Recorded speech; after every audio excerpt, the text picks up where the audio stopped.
Hari ini Tuhan akan mengagetkan kita semua, saudara. Siap dikagetkan? Ya. Dikagetkan dalam hal apa? Sampai hari ini masih banyak orang Kristen yang menganggap Tuhan itu hanya jadi tempat untuk kita minta tolong. Masih banyak menganggap Tuhan seperti ATM. Tahu maksudnya? Pokoknya perlu apa-apa asal masukkan kartu ATM, pinnya, langsung dapat duit. Nah, hari ini kita akan dikejutkan oleh Tuhan, saudara.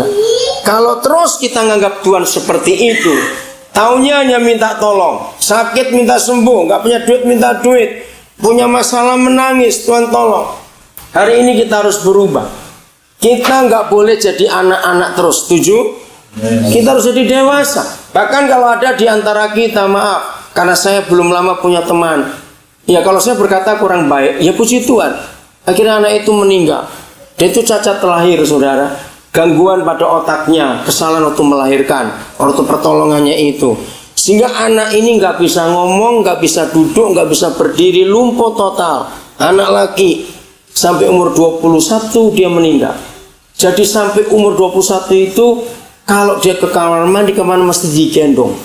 Saya bisa lihat hati seorang mama, luar biasa, liurnya nggak pernah berhenti. Bayangkan 21 tahun. Bisa bayangkan kalau kita jadi orang tua seperti itu, ya. Nah, maka itu kita nggak akan bangga. Kalau anak kita sudah 20 tahun lebih umurnya, tapi masih seperti anak 5 tahun, bangga nggak? Apa kita mau banggakan? Nah, begitu pula kita. Berapa tahun kita jadi Kristen? Kita harus menuju kedewasaan, setuju? Harus terus meningkat. Maka itu jangan jadikan Tuhan hanya tempat untuk minta tolong. Sudah waktunya untuk kita seperti anak kepada orang tua. Kalau anak sudah umur 20 tahun lebih, 25, 27, lalu terus minta uang, kira-kira sedih nggak punya anak seperti itu? Walaupun kita nggak akan minta uang dari anak sedapat-dapatnya. Tapi kalau anak kita sudah 20 tahun lebih, hampir 30, 30-an tahun, masih minta uang terus dari kita, betapa sedihnya kita. Lalu apa yang kita banggakan pada anak kita? Kalau mereka sudah mulai dewasa, mereka mulai ngomong, "Papa, nanti saya akan teruskan apa yang Papa kerjakan." Kira-kira kalau saudara punya anak bisa ngomong seperti itu, bangga nggak? Bangga sekali. Karena anak kita akan meneruskan apa yang kita akan kerjakan. Nah, seperti itu. Salah satu tanda kedewasaan kita adalah kalau kita bisa meneruskan apa yang Papa kita kerjakan. Katakan amin. Karena pekerjaannya belum pernah selesai sampai hari ini di muka bumi. Itu sebabnya perlu sekali kita bisa mengerti kehendaknya. Maka jadi Kristen jangan hanya minta yang enak-enak, tapi sudah waktunya untuk kita menjadi dewasa. Mari kita buka kitab Ulangan pasal yang ke-32. Ulangan 32, kita akan baca ayat yang ke-11. Ulangan 32 mulai ayat yang ke-11. Saudara perhatikan, semua anak yang baru belajar jalan, perhatikan ya, ini masih kecil, itu nggak akan puas kalau dia jalan datar terus. Maka itu tiap kali ada anak baru belajar jalan, dia carinya tangga. Siapa bisa jawab kenapa? Ini penting. Ya, cari tantangan, saudara. Bayangkan anak yang baru belajar jalan saja itu bosan kalau datar terus. Buat mereka nggak ada tantangan. Maka itu kalau kita lihat anak kecil baru belajar jalan, awas, mereka itu kan cari tangga. Di mana ada tangga? Kalau kita meleng dikit, udah naik mereka. Dan mereka bangga.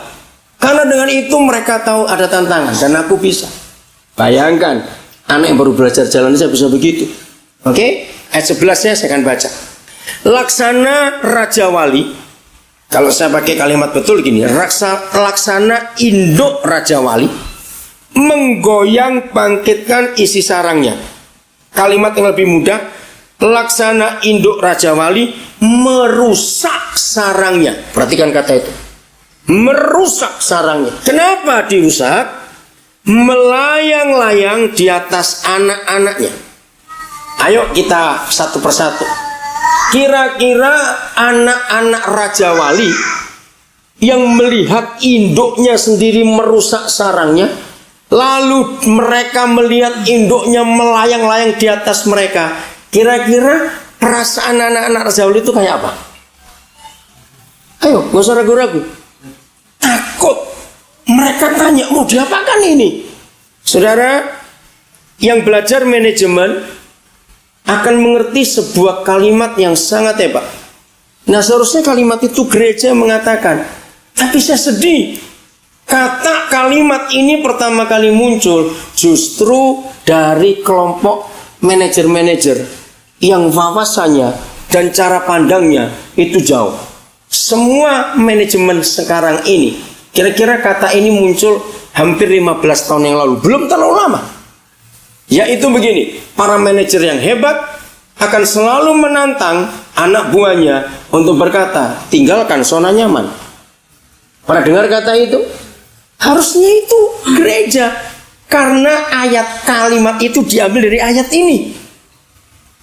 Mengapa induk Raja Wali merusak sarangnya? Jawabannya? Ayo jawab. Karena dia nggak rela kalau anak-anaknya manja-manja terus. Harus tinggalkan zona nyaman. Dan satu-satunya cara untuk meninggalkan zona nyaman, rusak kenyamanan itu. Maka itu orang Kristen yang takut dengan tantangan, dia akan kerdil, saudara. Siapa bisa menemukan kata lain dari kerdil? Bonsai. Ini kan kerdil. Nah, kalau bonsai pohon itu mahal, makin kerdil makin mahal. Kalau Kristen bonsai celaka, saudara. Bahasa Surabaya arek tuwek. Itu enggak enak sekali buat arek tuwek. Arek itu anak-anak, tuwek itu tua. Mana bisa ada anak-anak tua? Kenapa ada arek tuwek? Ya karena yang sudah tua enggak gede-gede, maunya anak-anak terus. Nah, maka itu jangan takut persoalan. Saudara, saya hamba Tuhan yang cukup aneh, beda dengan banyak yang lain. Kalau saya di gereja-gereja datang, lalu Kristen datang maju, tolong doakan persoalan saya bentak. Jangan didoakan persoalan. Kalau perlu minta lagi yang lebih berat. Kok nggak ada yang amin? Amin. Lu serius, saudara? Dengan makin beratnya persoalan itu, otomatis otot-otot iman kita makin kuat. Siapa yang punya teman lifter atau bodybuilding? Tanya mereka. Walaupun tidak semua kita pernah mencoba itu, tapi semua kita ngerti. Pertanyaannya, mereka yang latihan itu makin lama bebannya makin ringan atau makin berat yang dipikul? Makin berat. Karena buat mereka itu tantangan. Harus makin lama makin berat. Nah, begitu pula konsep iman kita. Kalau sudah berani menghadapi begitu banyak tantangan sekarang, minta lagi lebih besar. Jadi para manajer modern ini selalu takut dengan kemapanan atau zona nyaman itu. Manajer yang benar, dia akan takut dengan jebakan kemapanan itu. Karena manajer yang benar, dia harus cari tantangan baru. Seorang manajer akan bangga dan merasa dihargai kalau dia disuruh ngurus sebuah perusahaan yang akan hancur.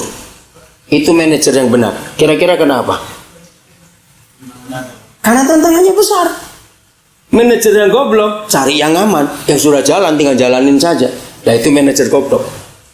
Induk Raja Wali membiarkan anak-anaknya ketakutan dengan mengobrak-ngabrik zona nyaman dalam hidupnya. Melayang-layang di atas anak-anaknya, mengembangkan sayapnya. Lihat, menampung seekor. Seharusnya kata seekor demi seekor. Terus mendukungnya di atas kepak sayapnya. Maka itu lagu bagaikan Raja Wali itu salah besar. Bagaimana terbang di bawah kepak sayap Raja Wali? Ya jatuh. Saya pernah ngomong pada pengarangnya sebelum itu masuk RCTI, ubah dulu. Nggak bisa kita terbang di bawah sayap Raja Wali, ya jatuh. Coba renungkan. Terbang itu di atas punggung Raja Wali, bukan di bawah kepak. Kecuali dikempit, beda. Ya, yang nggak Jawa nggak ngerti kata dikempit, saya nggak tahu bahasa Indonesia-nya apa. Lo betul kata dikempit sebenarnya bahasa Indonesia apa ya? Lain dikelek, lain lagi tuh. Jawa juga. Jadi saudara, begitu sarangnya rusak, anaknya bingung. Lalu dia di punggung induknya. Lihat ayat 12, ini penting. Demikianlah Yahweh sendiri menuntun dia, dan tidak ada Tuhan asing menyertai dia. Oke, nggak diwakilkan. Nah itu Sasa naik lagi, naik turun, biarin aja, dia suka itu. Itu anak kecil, suka tantangan. Saudara, maka itu belajarlah dari anak-anak. Karena Tuhan Yesus berkata, belajarlah dari anak-anak. Masih ingat itu? Oke, saya tuh punya hobi agak unik. Bulan-bulan pertama kami menikah, istri saya bingung lihat hobi saya yang satu ini. Hobinya apa? Saya itu paling suka, dan itu bisa berjam-jam, saudara, ngeliatin wajah bayi yang sedang tidur. Sampai istri saya tuh heran, kamu tuh apa? Saya belajar. Saudara, bawa orang stres, bukan ke psikolog atau ke psikiater, bayar mahal. Suruh lihat bayi tidur, nanti dia sembuh. Loh betul, kenapa? Ayo siapa bisa jawab? Kenapa saya hobi melihat wajah bayi tidur? Polos, satu, terus. Bukan polosnya aja, ada satu lagi. Yang bisa pernah punya anak masa lupa saja nggak punya anak aja tahu. Kenapa? Tenang saudara. Aduh, kalau lihat wajah bayi tidur itu enak sekali. Nah orang stres saya ajari begitu, nggak tahu malu kamu. Dia nggak punya ATM, tidurnya nyenyak. ATM banyak nggak bisa tidur, goblok kamu. Loh betul tidak? Malu dong sama bayi. Maka itu Tuhan Yesus berkata, belajarlah kepada anak-anak. Jadi kalau ada orang stres, carikan bayi tidur. Jangan bawa kemana-mana, itu gratis, nggak bayar. Wajah bayi tidur itu menyenangkan, saudara. Terus, di antara wajah bayi, satu perbuatan anak kecil, bukan bayi lagi, ini anak-anak. Siapa kira-kira bisa menjawab? Apa yang saudara paling suka melihat wajah anak-anak kalau dia sedang melakukan apa? Ada satu saja yang luar biasa. Itu waktu anak itu bohong. Saudara pernah perhatikan kalau anak kecil bohong? Ayo coba renungkan, banyak yang lupa ini kita.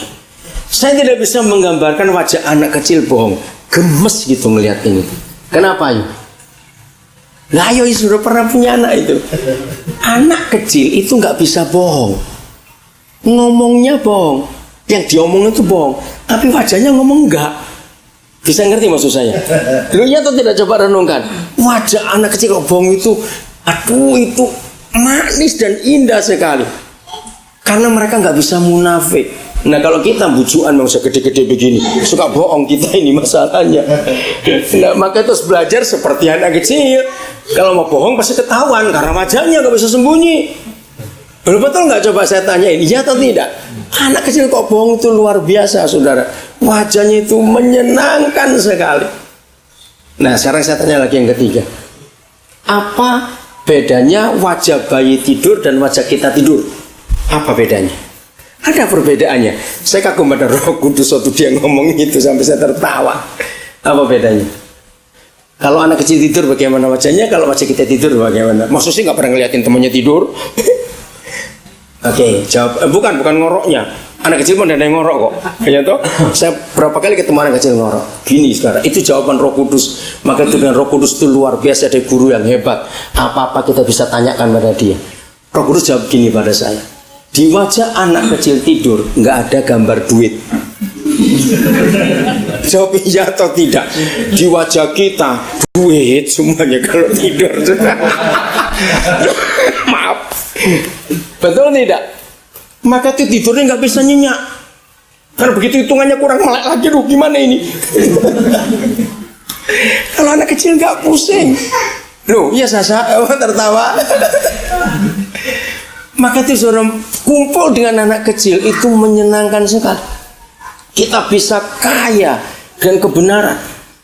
Maka itu banyak orang yang kalau mendengar saya ngajar, mereka tanya, kamu tuh belajar dari buku apa? Saya mau beritahu kepada saudara 80% pewahyuan yang saya terima sehingga saya bisa ajarkan. Itu kalau saya kumpul anak-anak.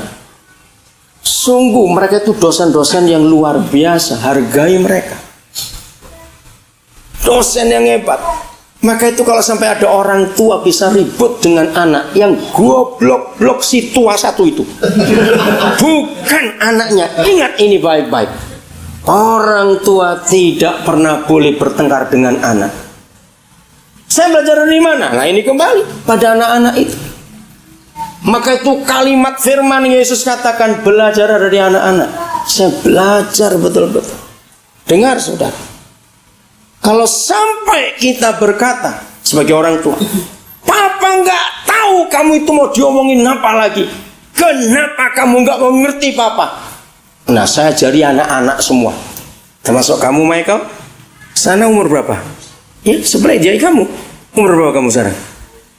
13. Papamu yang mana? Oh itu oke. Maaf Pak, saya cuma tanya.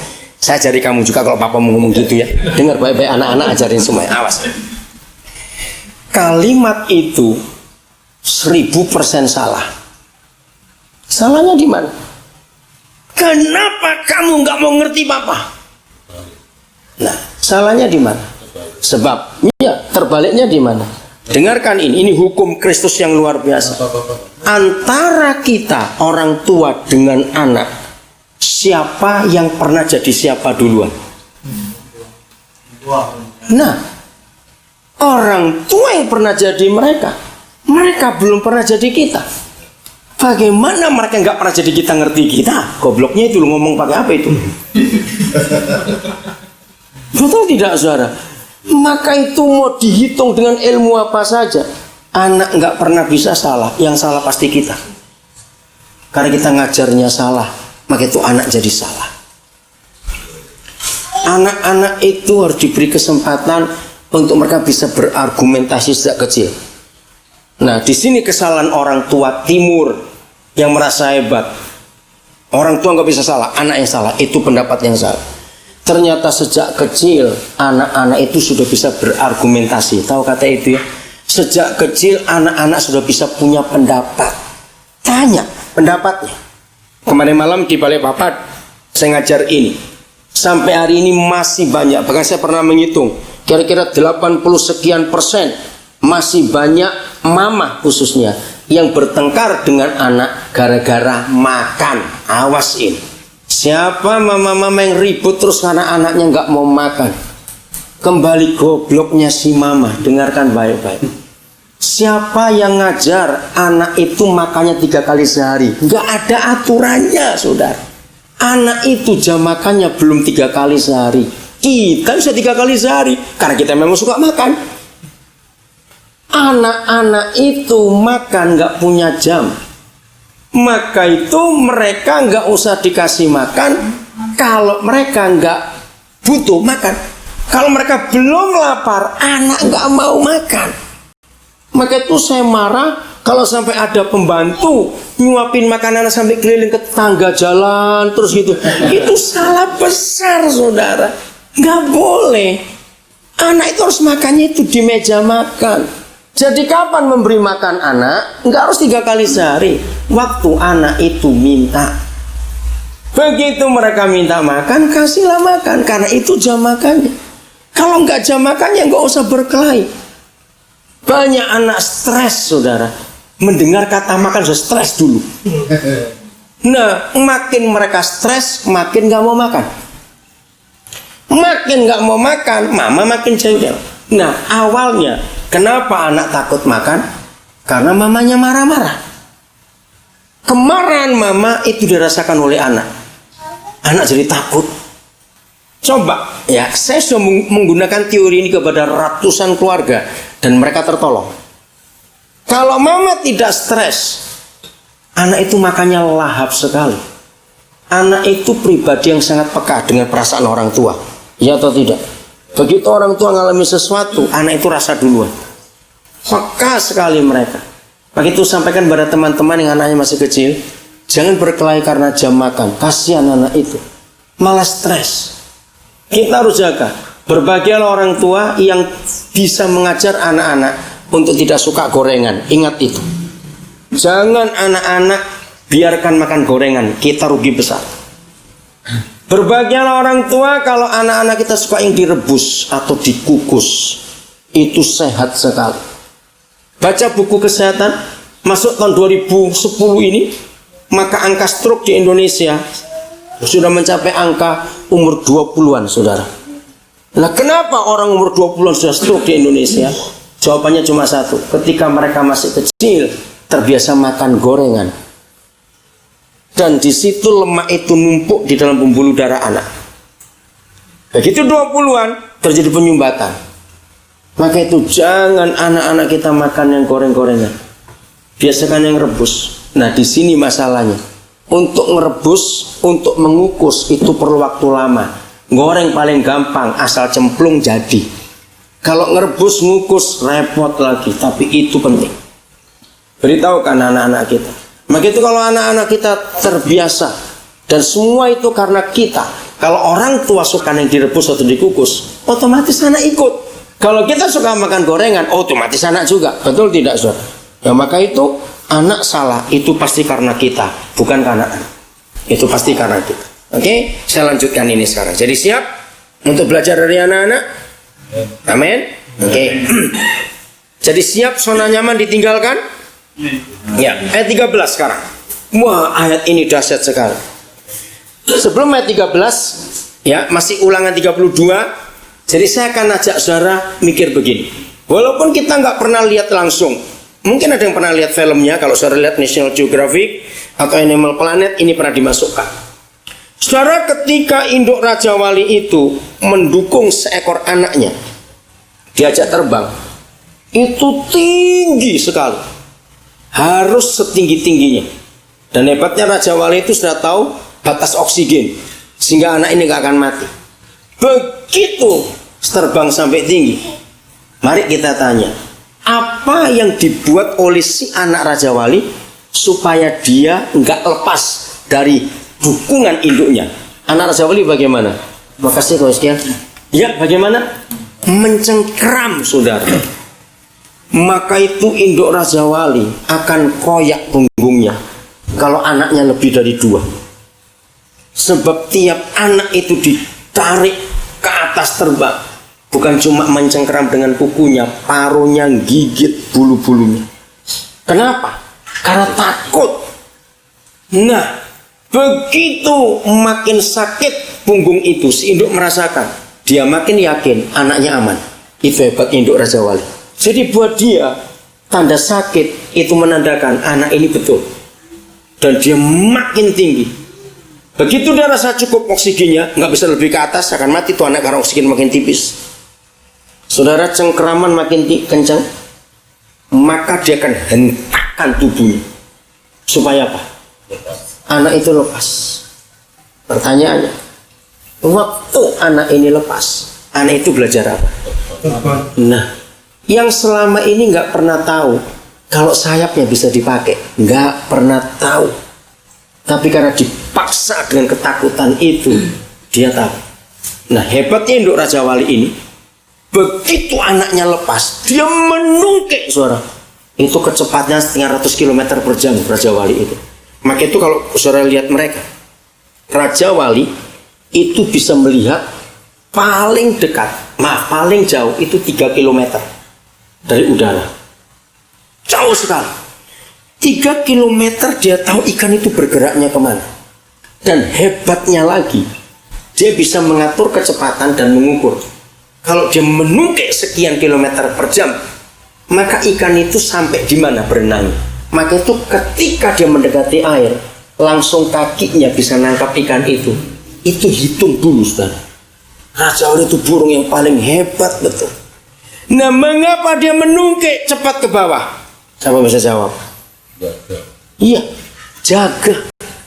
Sambil dia lihat ke atas.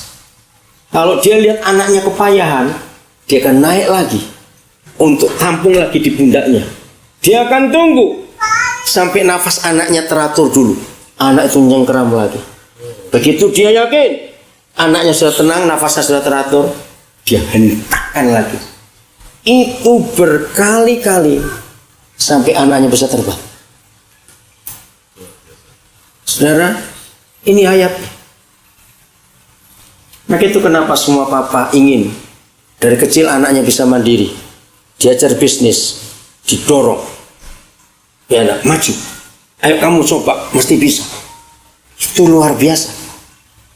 Maka itu Kristen kalau kita hanya taunya minta tolong saja. Kapan kita dewasanya?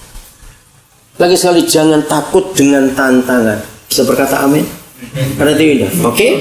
Nah, kalau itu sudah terjadi, lihat ayat 13. Dibuatnya. Siapa yang buat? Papa kita. Induk Raja Wali. Dibuatnya kita. Saya ganti kata kita ya. Dia itu karena bicara soal kita. Dibuatnya kita. Bagaimana? Wah, ini hebat sekali. Sebelum ada pesawat zaman dulu, tapi ini sudah bicara soal pesawat, bukan? Loh, kok enggak amin? Dibuatnya kita berkendaraan mengatasi bukit-bukit di bumi. Kenapa pesawat? Loh, ya atau tidak, sudah? Ayo. Mengapa dunia mengatakan persoalan hidup itu seperti bukit-bukit, gunung-gunung? Betul tidak, Zah? Itulah gunung-gunung kita harus daki, lembar kita turuni. Itulah hidup. Tapi luar biasa. Kalau kita sudah terlatih terbang sejak masih anak-anak, ketika zona nyaman dihancurkan, maka kita bisa terbang. Sesungguhnya kita sedang berkendaraan, kendaraan kemenangan Tuhan, mengatasi bukit-bukit itu. Tingginya bukit dan tingginya gunung itu masih sama atau berapa pendek atau bertambah tinggi terhadap dua kelompok orang. Kelompok pertama yang berjalan di darat dan kelompok pertama yang terbang mengatasi bukit. Gunungnya sama atau berubah? Ayo, gunungnya sama atau berubah? Sama. Yang beda mananya? Cara jalan. Kendaraan apa yang kita pakai? Kalau kita masih pakai mobil, jalan kaki, ya gunungnya tetap tinggi. Tapi kalau kita berkendaraan seperti 13 ini, kecil. Amin. Nah, maka itu kekristenan kita harus seperti ini. Harus mulai dewasa. Berani dengan tantangan. Kita nggak takut dengan masalah. Kita berkendaraan mengatasi bukit-bukit itu, mengatasi gunung-gunung, dan memakan hasil dari ladang. Dibuatnya dia mengisap madu dari bukit batu dan minyak dari gunung batu yang keras. Jadi anak Raja Wali itu sudah terbang dan cari makan sendiri. Bukit-bukit buat mereka nggak masalah lagi, karena mereka sudah bisa terbang. Nah, itulah kekristenan yang Tuhan kehendaki sampai hari ini dalam kehidupan kita. Kita mau tetap jadi anak-anak atau kita mau tambah dewasa? Jawabannya cuma satu. Kalau ingin dewasa, jangan hindari tantangan, carilah tantangan. Beda loh. Cari tantangan dan cari masalah beda. Jangan cari masalah dalam hidup. Itu lain lagi ceritanya. Ini cari tantangan. Nggak puas dengan apa yang ada. Saudara, betapa indahnya hidup yang benar di dalam kekristenan ini. Kalau kita tahu yang Papa maksudkan itu sungguh sedahsyat ini. Kita lanjutkan.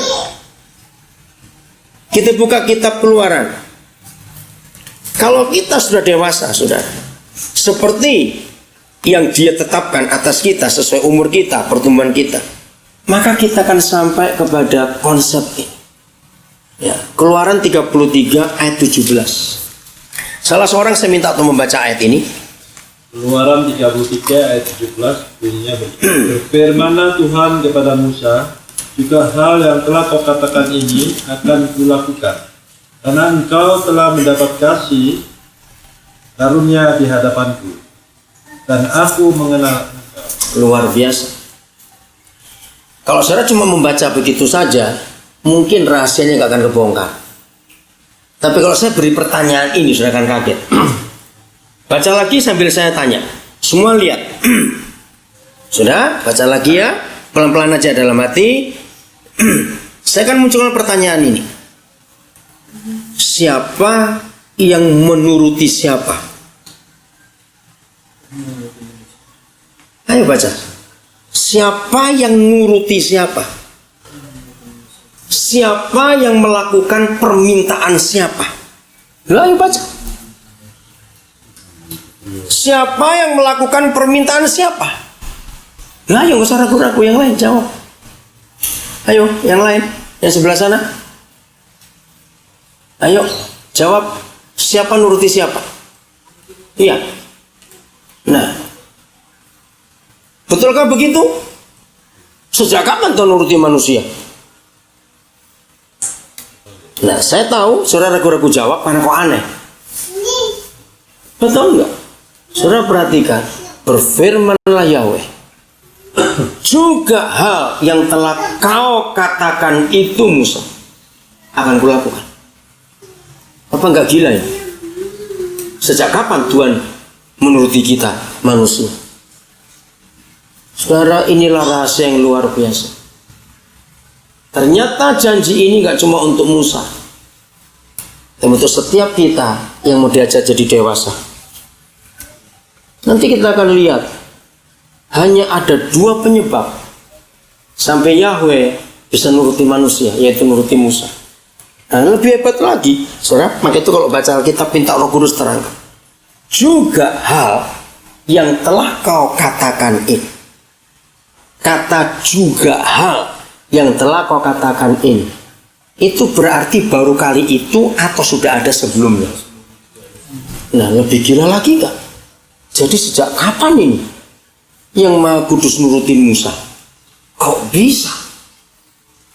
Saya tanya kepada saudara, kalau saudara kenal seorang pemilik showroom mobil terbesar di Samarinda, dan bukan mobil bekas, ini showroom mobil Eropa, ada Audi, Mercedes, BMW misalnya gitu, mobil Eropa semua, kaya, showroom besar. Anaknya baru umur 7 tahun. Anak kandung, bukan anak angkat, bukan anak pegawai, anak kandung. Minta 1 mobil saja kepada papanya. Dikasih tidak? Enggak. Kalau saya dikasih, goblok si bapak, celaka ini anak. 7 tahun kok minta mobil dikasih. Walaupun papanya punya showroom. Betul? Kapan akan ada kata-kata kepada anak ini? Kalau papa meninggal, ini bagian. Karena sama bukan apa yang kau katakan, papa kan lakukan. Saudara, konsep ini yang penting.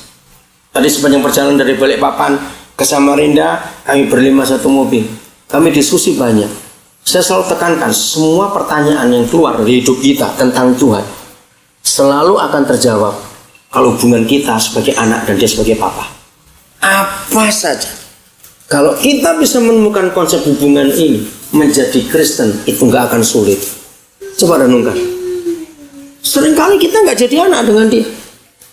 Ada 2 saja syaratnya. Di ayat ini juga, coba kembali ayat 17. Nah, perhatikan kata karena. Sudah ketemu kata karena di ayat itu? Nah, setelah kata karena, itu dalam tata bahasa Indonesia, kalau ada kata karena, itu menerangkan apa? Menunjukkan apa? Because menunjukkan alasan. Kenapa Musa, aku bisa nurutin kamu? Ini rahasianya.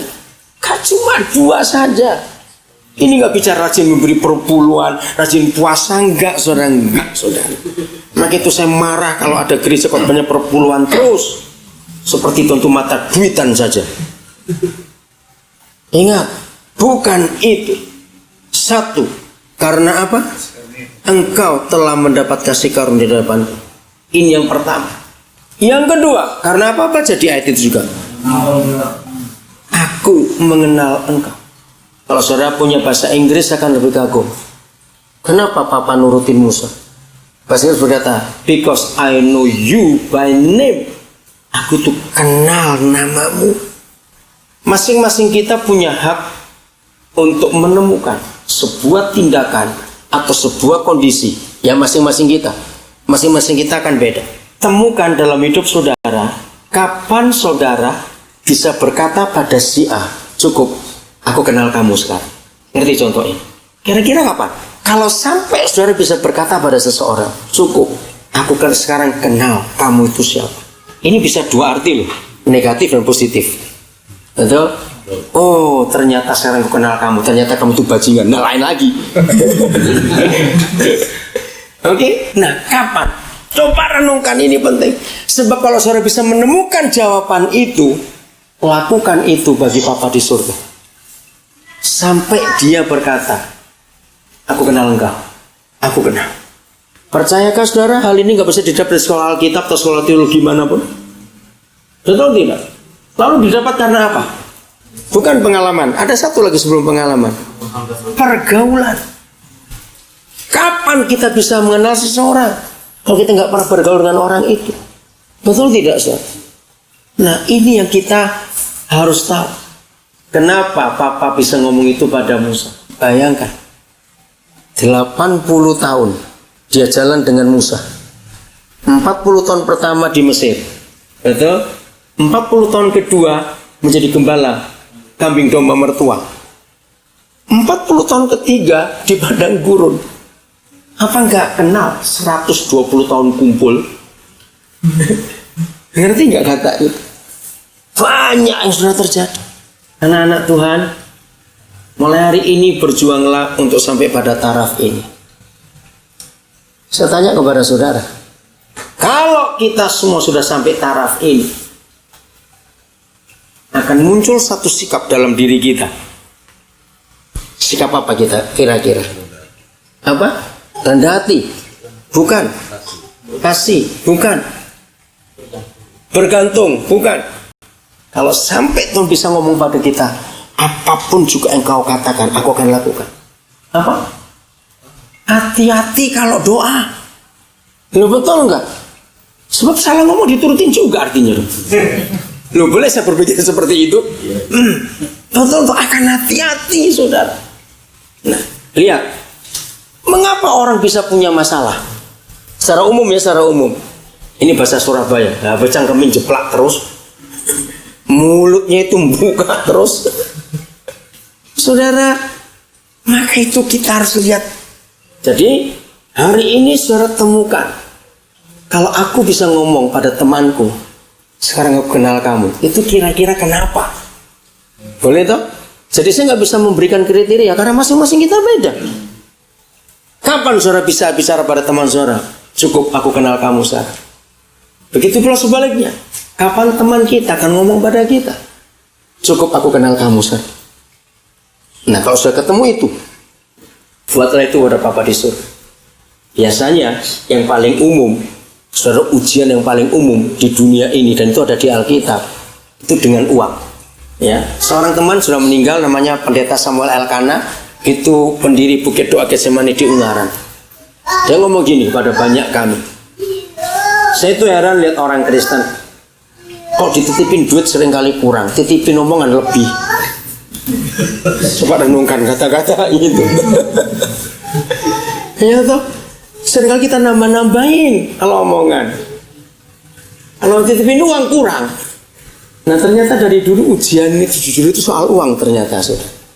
Coba baca dulu satu ayatnya, jangan saudara pindah dari Keluaran. Lukas 16 ayat yang ke-12. Lukas 16 ayat yang ke-12. Ya, 16 ayat 12. Coba salah seorang bacakan. Ternyata ribuan tahun yang lalu Papa kita di surga memberi ujian itu. Dan jikalau kamu tidak setia dalam harta orang lain. Oh maaf, ya oke, itu dulu boleh ya. Terus Siapakah yang akan menyerahkan hartamu sendiri kepadamu? ya. Coba baca ayat 11 dulu. Udah saya kelompatan ya, dari 11. Jadi, jikalau kamu tidak setia dalam hal mamon yang tidak jujur, siapakah yang akan mempercayakan kepadamu harta yang sesungguhnya? Saudara, firman ini sangat hebat. Maka itu yang mata duitan renungkan ayat ini pasti sudah bertobat. Katakan amin. Mamon yang tidak jujur itu uang. Mamon itu sebuah dewa yang sangat kejam. Ya, kalau istilah kita setan. Nah, saya itu sudah lama mengajak berapa teman. Ayolah kita tuh kembali pada konsep itu. Di dalam Lukas 16 itu Tuhan Yesus kalau ngomong uang itu pasti setan.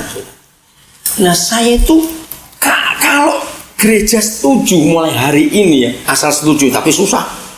Ayo mulai hari ini kita semua ngomong uang itu setan. Sekarang bayangkan anak kita, Ma, minta setan 5.000. Anak kan mikir, wih banyak betul. Setanmu berapa di dompet sekarang? 2 juta. Ayo, setan banyak betul. Setanmu berapa di bank? 4 miliar. Oh, gak banyak ke setan 4 miliar. Jadi uang itu setan pada zaman Yesus. Bagus bukan kalau kita ngomong itu sekarang, saudara? Memang setan betul dia itu. Lo betul nggak? Kakak adik kandung bisa bunuh-bunuhan gara-gara uang. Anak dengan orang tua kandung bisa putus hubungan gara-gara uang. Suami istri berapa banyak cerai gara-gara uang. Betul? Sahabat baik bisa ribut gara-gara uang. Jadi setan betul kalau kita salah menggunakan dia. Nah, seluruh dunia itu setuju kalau berkata bahwa harta itu adalah uang.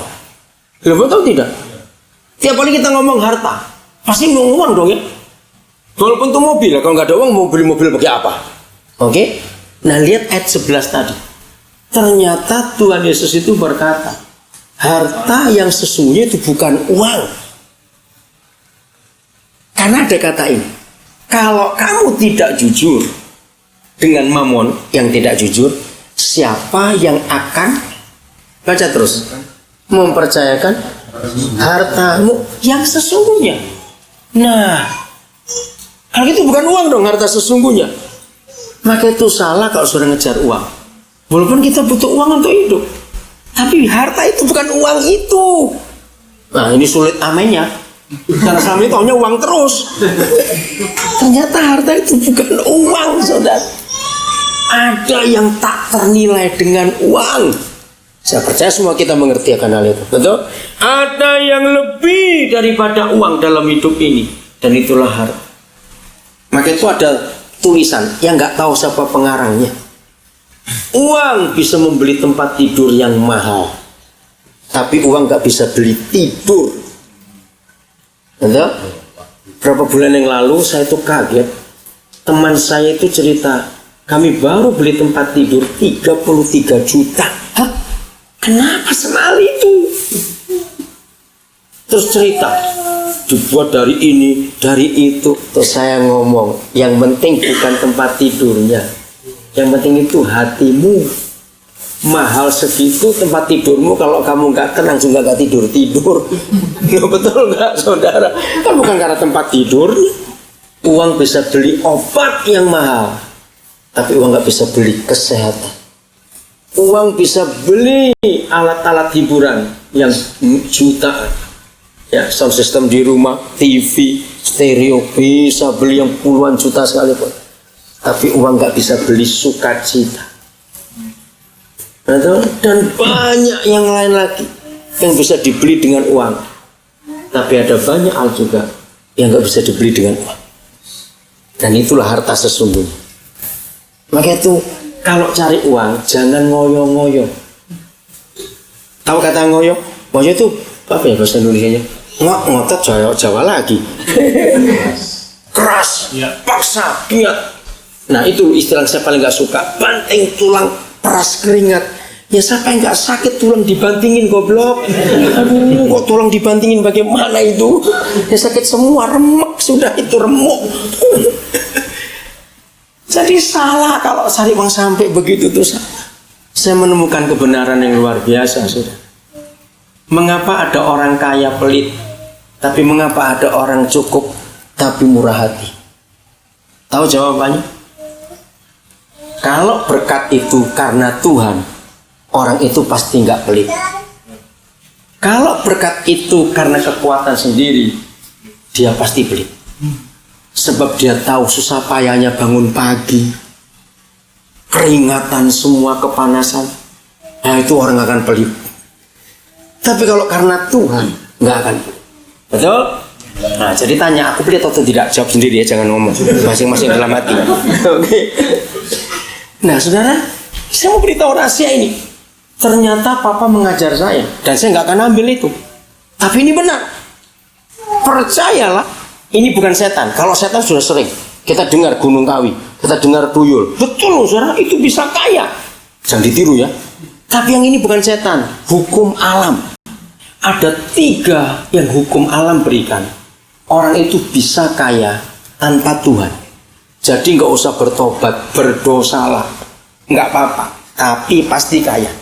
Karena tanpa Tuhan, karena alam menjamin. Catat, sampaikan pada teman-teman, sungguh nggak berdosa kalau pakai ini.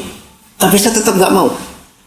Nomor 1, orang itu bisa kaya tanpa Tuhan kalau dia dapat warisan tiba-tiba. Loh ya atau tidak? Betul. Bulan Juni yang lalu ada orang dari Nepal, ya, namanya Indra Tamang. Itu masuk berita headline di Indonesia, di Amerika.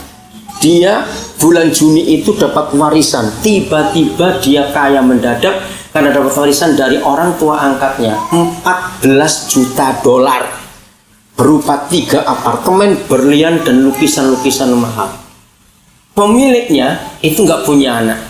Tahun 72 pemiliknya ini kakak beradik bintang film Hollywood membuat film di Nepal tahun 72.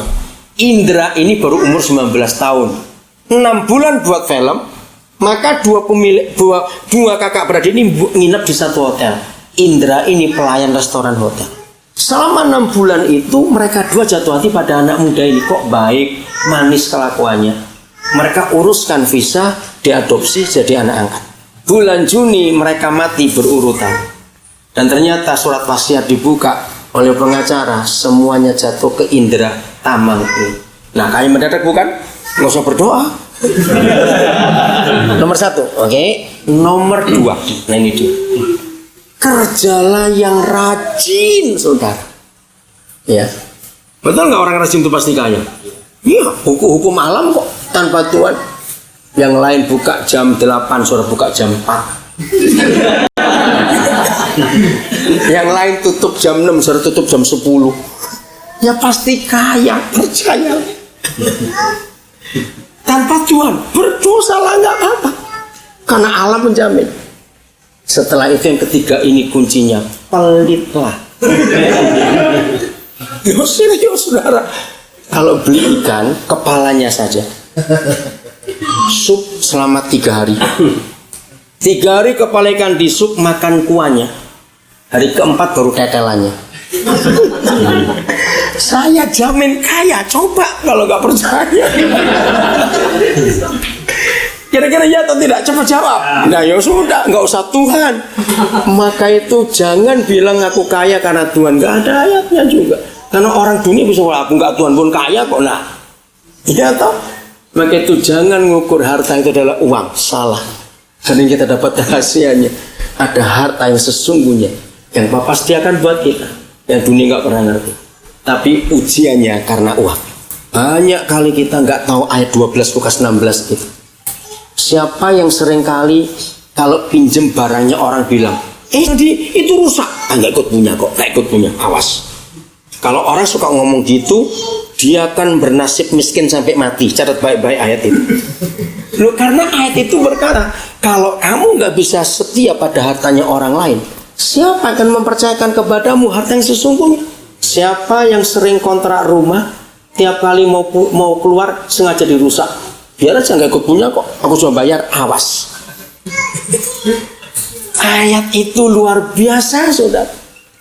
Justru kalau kita ingin diberkati dan sukses, uang kita harus jujur. Terus harta orang lain yang kita pinjam harus kita hati-hati. Rawat seperti milik sendiri. Baru nanti Tuhan akan percayakan harta yang sesungguhnya. Nah, lihat itu. Nah, hal-hal ini yang akan membuat kita berkata pada teman kita, oke, aku kenal kamu sekarang. Nah, betul tidak, sah? Dari kelakuan kita sehari-hari. Bagaimana kita dengan Bapa di surga? Tunggu sampai suatu hari dia berkata, oke, aku kenal kamu, saudara. Wih, kalau dia sampai sudah ngomong begitu, saudara, udahlah, doa kita nggak perlu kenceng-kenceng, nggak perlu panjang-panjang. Baru ngomong terus jawab. Hebat nggak itu? Kalau kita hidup sungguh-sungguh dalam kebenaran.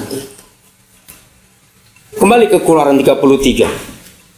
Soal nomor 1. Kenapa Papa kenal Musa? Kenapa Papa bisa nuruti Musa? Karena dia kata, karena engkau mendapat kasih karunia di hadapan. Apa itu kasih karunia? Kita lihat ayat 16. Ya. Ayat 16, masih Keluaran 33. Dari manakah gerangan akan diketahui? Ini pengakuan Musa sendiri. Dari manakah gerangan akan diketahui bahwa aku telah mendapat kasih karunia di hadapanmu?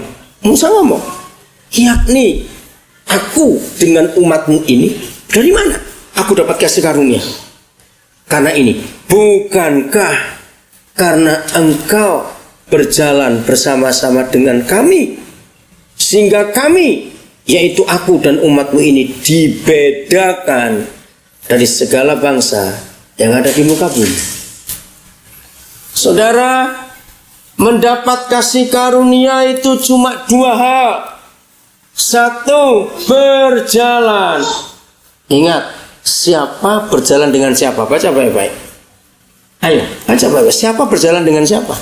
Ayat 16. Nah, ini bedanya. Bukan kita yang bersama Tuhan, tapi Dia yang bersama Musa.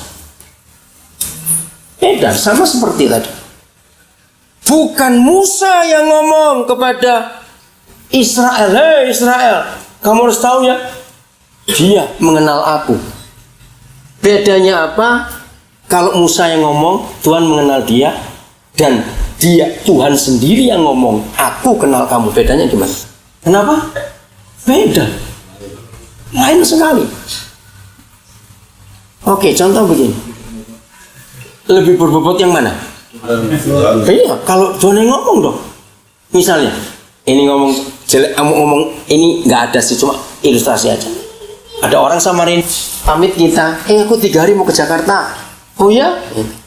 Pulang dari Jakarta, Cita, kamu tahu nggak? Aku diajak Pak Presiden makan siang. Reaksi saudara kira-kira bagaimana? Ya paling tertawa aja lah.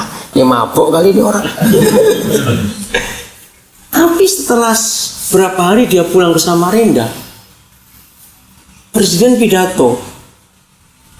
Dalam pidato dalam satu acara terus ngomong, berapa waktu yang lalu ada orang Samarinda bernama ini, saya pergi dengan dia. Beda tidak? Kalau orang Samarinda ngomong aku pergi dengan Presiden, betul tidak sana? Nah itu dia. Kalau kita bicara Tuhan besertaku, ya memang Immanuel. Tapi masalahnya dia benar-benar serta kita tidak. Ini kan lain lagi persoalannya. Musa mendapat kasih karunia karena dia tahu Tuhan berjalan bersama dengan kami. Lalu yang kedua itu tadi, sehingga kami dibedakan. Maka itu saudara, kalau dunia begitu banyak khawatir, terus kita ikut khawatir lah, bedanya di mana? Betul nggak? Bedanya di mana? Terus bagaimana Tuhan kita? Jadi tahu semuanya. Kapan induk Raja Wali itu tahu anaknya nggak perlu disuapin lagi? Tahu tuh kalau induk burung anaknya belum bisa cari makan sendiri, dia pasti kirim makanan tiap hari, bukan? Kapan induk Raja Wali akan tahu anaknya nggak perlu dicariin makanan? Ketika sudah bisa terbang sendiri, dia lepas. Nah di situ Tuhan bicara kepada kita, aku kenal kamu sekarang. Bukan salah kalau kita sering minta, tapi kalau selalu minta itu jadi salah. Ayat terakhir, Yeremia 29. Tiap kali ada pendeta ngomong Yeremia 29 langsung muncul ayat 11 gitu. Enggak, sudah enggak. Jangan cuma ayat itu yang dihafalkan. Ayat 12 yang kita harus hafalkan sekarang. Enak saja yang taunya berkat-berkat melulu. Iya, betul? Tiap kali 29 pasti ngomong ayat 11 kan gitu, bukan? Enggak, ayat 12 yang kita lihat. Apabila kamu mencari aku, kamu akan menemukan aku. Betul, itu Papa yang baik. Apabila, maaf, ayat 12 saya kok baca 13, saudara diam saja, saya salah. Maaf, ayat 12 saya baca salah. Dan apabila kamu berseru, apa kata lain berseru? Bukan berteriak, berseru kok memanggil. Ya, berteriak. Datang dan datang untuk berdoa kepadaku, maka aku akan mendengarkan kamu. Berseru yang pertama, Papa akan datang. Ayat 13. Apabila kamu mencari aku, kamu akan menemukan aku. Yang ketiga ini luar biasa. Apabila kamu bagaimana? Menanyakan aku dengan ayat 14, aku akan memberi kamu menemukan aku. Stop. Nah, kembali pada hukum tadi. Hubungan kita dengan Bapa di surga, hubungan anak dengan orang tua. Saya akan pakai fase ini. Ada 3 fase untuk kita. Sasa umur berapa sekarang? 1,5 tahun. Semua anak kecil, kalau manggil mamanya, itu pelan atau berteriak? Berteriak. Kalau bangun pun pasti nangis duluan. Nah, itu anak kecil. Apabila kamu berseru kepadaku dan berdoa, aku akan datang. Tapi kalau Sasa ini sudah mulai umur 8 tahun, ingat yang pernah punya anak, Ma, panggil-panggil waktu bangun. Mamanya lagi sibuk di dapur. Bagaimana reaksi mama? Bukan diomelin, bukan marah, jangan. Bukan dibiarin, salah. Mama kan jawab, di dapur. Betul tidak? Nggak mungkin dicuekin, jauh sekali mama itu. Di dapur, maksudnya apa? Bukan memberitahu. Nah, cari ono. Kamu yang cari mama, bukan mama ke tempatmu. Lihat fase kedua. Apabila kamu mencari aku, kamu akan dapatkan aku. 2 fase yang pertama itu nggak pakai syarat karena masih anak-anak. Tapi fase ketiga ini dewasa. Apabila kamu menanyakan aku, mari kita baca, cari perbedaannya antara berseru, mencari, dan bertanya. Jelas bukan? Mana yang dewasa? Yang pasti Yesus sih, tanya dong dengan papa mama. Maka itu yang ketiga ada syaratnya. Dengan segenap hati, jangan asal-asal. Yang 2 pertama nggak perlu pakai syarat. Yang ketiga pakai syarat. Karena sudah dewasa. Maka itu kalau kita sudah Kristen sampai berjenggot begini, sudah istilahnya masih bayi terus. Tuhan itu untung nggak stroke lihat kita. Maaf saya ngomong ini. Terus sudah berjenggot, kamu masih teriak-teriak terus. Aduh, papa sedihnya kayak apa ini? Kapan kamu ngerti aku, nak? Kapan kita mulai menanyakan dia? Diskusi, papa, mesti apa? Harus bagaimana? Betul nggak, Ustaz? Maka itu kita harus dewasa. Maaf, saya berani berkata, mengapa kita baru mengerti hal ini sekarang? Karena gereja nggak pernah khotbah. 90% khotbah di gereja, maaf, kebanyakan hamba Tuhan. Kebanyakan ya, saya nggak bilang semua. Saya tahu Pak Benny beda dengan yang lain. Kalau kita cuma dikhotbah berkat, jangan lupa per bulan ya doa pagi ya. Kapan kita dewasa? Kamu doa berapa jam sehari? Terus saingan, aku 4 jam, kalah aku 5. Oh kalah aku 5,5. Oh kalah aku 6. Itu apa-apaan? Bukan lamanya berdoa, tapi berapa jauh kita kenal Papa. Amin. Jadi semua hubungan anak dengan Papa, semua dengan itu. Kalau itu ada, sungguh apa yang Papa pernah katakan pada Musa dengan katakan pada kita. Percayalah itu. Juga yang telah kau katakan itu